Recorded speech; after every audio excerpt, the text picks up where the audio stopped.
let's discover some of the important concepts when it comes to a Kimura lock. But not only that, also expands out into side control attacks or side control escapes. So we're going to just talk very conceptually, very broad conversation here about mechanics of our joints. So as you're probably familiar with Kimura lock, the big principle it always is for the elbow to be exposed. Right?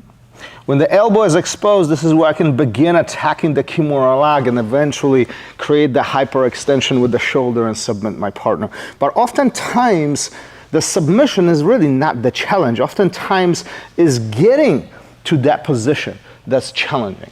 And this is one of the more important items that's often not talked about. And I wish I discovered this way sooner. And that's a concept of the palm. If my partner's palm is up towards the sky, notice the elbow gets hidden. The moment that palm turns away, the elbow faces away from my partner and creates this separation here, allowing me to begin attacking.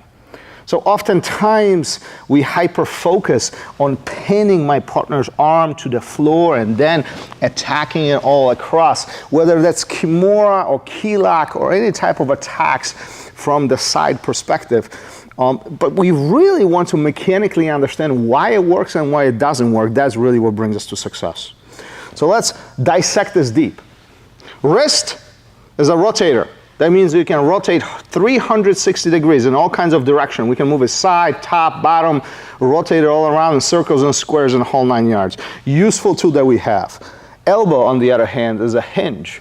And we know this from arm locks. The hyperextension takes place the moment the elbow gets extended to the 180 degree flat position, and now the hyperextension creates the pressure against the joint.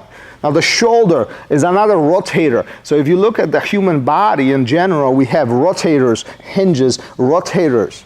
Neck is a rotator. When we get to our ankles, those are rotators, but in the knee is a hinge. Knee cannot move sideways. It can go only up and down. It can only extend. Once it reaches that point, the pressure exists. Understanding this is critical so we can apply the pressure points where they are needed. And this is where this principle of palm comes in really handy. If my partner's hand is down, the knuckles are up, but the palm is down, notice the elbow is fully exposed. No matter how much my partner is hiding, even in a straight arm, the elbow is pointing away now. It's very easy for me to create that separation. Now I'll ask my partner to flip the palm upside down towards the sky. See now, no matter how much pressure I put, the elbow will not bend back outward. Matter of fact, we can play this even deeper. If my partner tucks the elbow in, turns on the side, and really puts the elbow underneath, see now that elbow becomes much more hidden. So we can start utilizing those thoughts and those concepts to our advantage on top and bottom. So if I am hunting a Kimura lock, my job would be to make sure the palm is towards the floor. No matter how much my partner is trying, my job would be to turn the palm towards the floor. Now the elbow is exposed. It's going to be significantly easier for me to create the elbow exposure and now hunting that Kimura trap and Kimura lock. Now if we look at this from the opposite side, if my partner is seeking to escape, their reaction should be really not to have the palm down.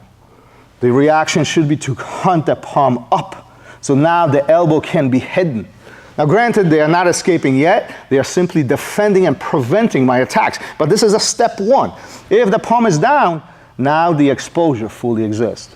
And a similar would be happening on the inside, right? If we are looking to underhook, like we looking at a concept of maybe double under escape from the side control, right?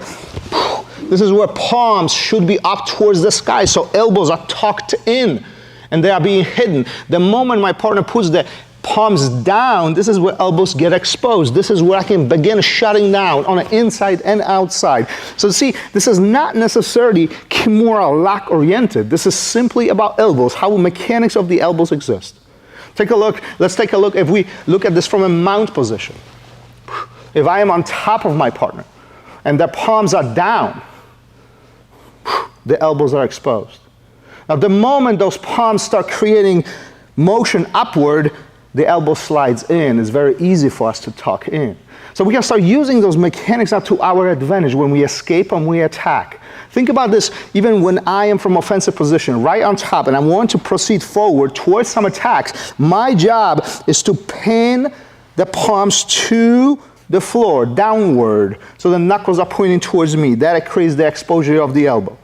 Very easy, I can take advantage of those joints. Very easy, I can take advantage of those positions. So think about this entire little system, if you will. You don't have to memorize individual techniques, but just simply by knowing, palm up, hiding the elbows, palm down, exposing the elbows. Now that will make significant difference in your jiu-jitsu as you continue growing the escapes, but also the attacks.